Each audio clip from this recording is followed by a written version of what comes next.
Hey, did you know that the very tools you're using to feed your baby solids might be the reason they're refusing to eat, gagging, or even falling behind in development? It's a gut punch, right? You've spent hours picking out the cutest plates and spoons, thinking you're setting them up for success, only to watch mealtime turn into a battlefield. I've been there, and I've seen countless parents cry over spilled puree, literally. So let's cut through the noise. I'm here to spill the beans on which baby feeding products are secretly sabotaging your efforts and what to swap them out for before another spoonful hits the floor. Now, before you think I'm just here to rain on your parade, let me throw you a lifeline. What if the smell of a plate could make your baby turn up their nose before they even see the food? Or if a spoon's design could trigger gagging every time they try to eat? These aren't random guesses. They're real issues I've watched unfold in kitchens just like yours. Picture this. A mom I know spent weeks wondering why her 6-month-old wouldn't touch a bite, only to realize the funky odor clinging to her baby's bowl was screaming nope louder than any tantrum. It's not just about picky eaters.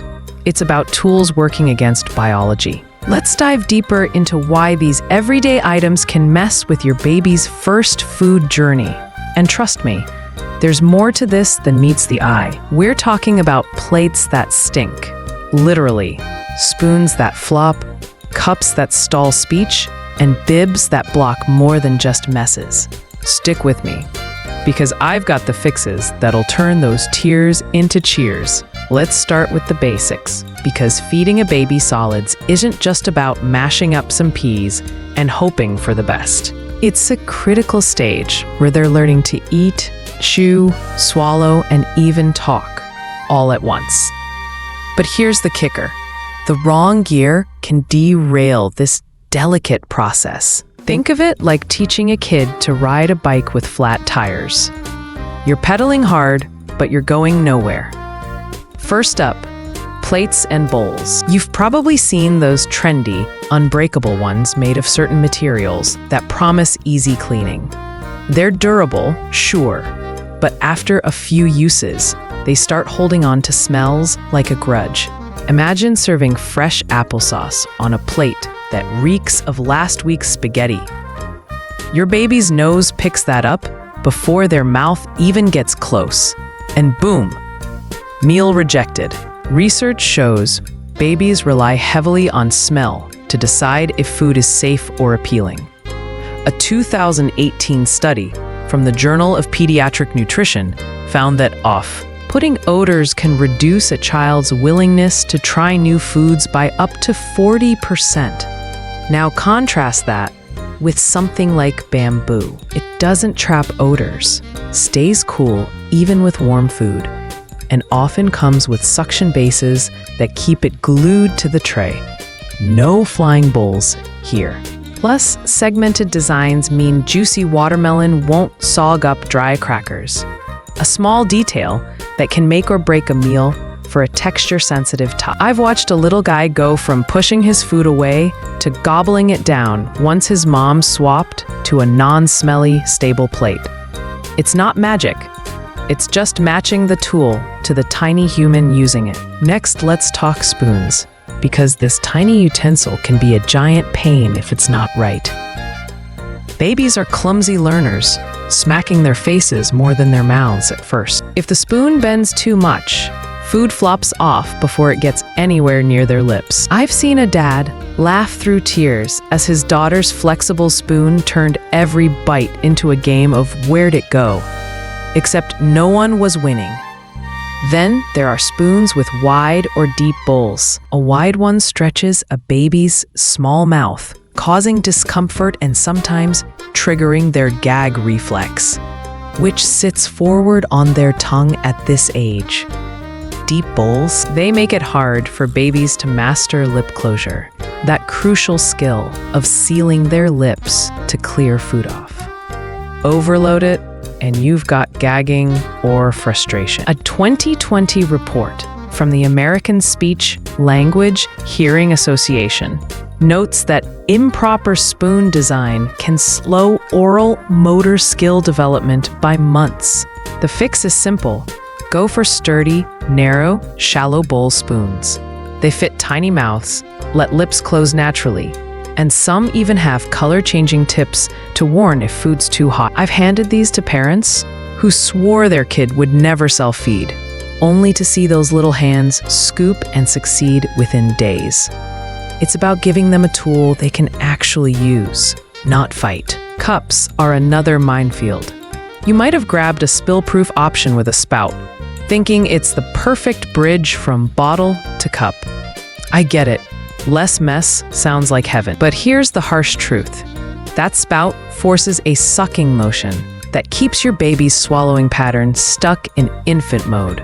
As they grow, they need to shift to a mature pattern. Tongue tip up to the roof of their mouth, waving food or liquid back to swallow. A spout blocks that, and prolonged use can mess with chewing, speech, and even dental alignment. Pediatric dentists warn that this forward tongue position can push upper teeth out, reshaping the mouth over time. I remember a family whose toddler struggled with new textures, only to find out his constant spout sipping hadn't prepped his mouth for solids. Skip straight to straw cups instead. They're often spill-proof too, but drinking through a straw builds lip, tongue, and cheek strength while encouraging that mature swallow. Look for ones with weighted straws. Babies don't have to tilt them perfectly to drink, which cuts down on spills and frustration. I've seen shaky little hands master these in a week, grinning as they sip without a flood. It's a small switch with big wins. Bibs might seem like a no-brainer. Just slap one on to save the outfit, right? Not so fast. Some are more trouble than they're worth. Take bibs made of materials that cling to odors. That lingering whiff of detergent or old food can turn your baby off before they even start. Then there are those with catch-all pockets at the bottom. Great idea, except they create a gap between baby and tray, making it hard for them to reach food. Plus, the bulk can restrict arm movement. Bibs with elastic neck holes. They're a nightmare to pull over a wiggly head, often upsetting your little one before the meal even begins.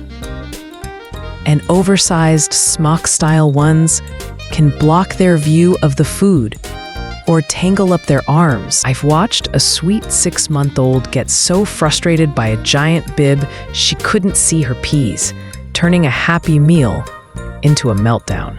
Opt for simple, fitted bibs instead. Absorbent on front, waterproof on back, with easy snap closures that won't budge under tiny fingers. They protect without interfering. One mom told me her bib swap cut cleanup tantrums in half. Sometimes it's the little things that save your sanity. But wait, what if you've got the right gear and mealtime is still a disaster? Here's a twist that might hit you like a ton of bricks. The problem could be staring you in the face, literally, in the form of your baby's high chair. Too many are oversized for little bodies, causing slouching or quick fatigue. When a baby can't sit comfortably, they can't focus on eating. They might refuse to sit, reject new foods, or throw full-on tantrums. I've been in a kitchen where a tiny girl screamed every time she was strapped in, only to realize her feet dangled with no support, making her feel unstable. A few tweaks, like adjusting the height so their elbows align with the tray, or adding a footrest for stability, can flip the script. Studies from pediatric occupational therapists show proper seating can boost a child's feeding engagement by 30%. It's not just about comfort. It's about giving them a front row seat to their food without the struggle. I've guided parents through these fixes, watching their babies go from fussy to focused in one meal. If you're still wrestling with mealtime chaos, this could be your missing piece. Don't sleep on it. Now let's zoom in on the heavy hitters, the products that can make or break your baby's eating journey, and why they pack such a punch. Start with plates again, because that odor issue isn't just a minor annoyance. It's a deal breaker. Baby's sense of smell is razor sharp, often stronger than ours in those early months. A 2019 study in developmental psychobiology found infants as young as 6 months can detect and react negatively to subtle off odors, linking them to food aversion over time. So, when a plate holds on to the ghost of last night's curry, your baby's not just being dramatic. They're wired to say no. Bamboo or other neutral materials dodge this trap completely. And those suction bases, they're a lifesaver when your little one's uncoordinated grabs send everything flying. I've seen a tray stay put through a full-on arm-flailing fit. Mom didn't even blink. Then there's the spoon struggle. A flexible spoon might seem gentle, but when it bends on impact, food splatters, and your baby's left confused and hungry. Wide bowls hit the gag zone.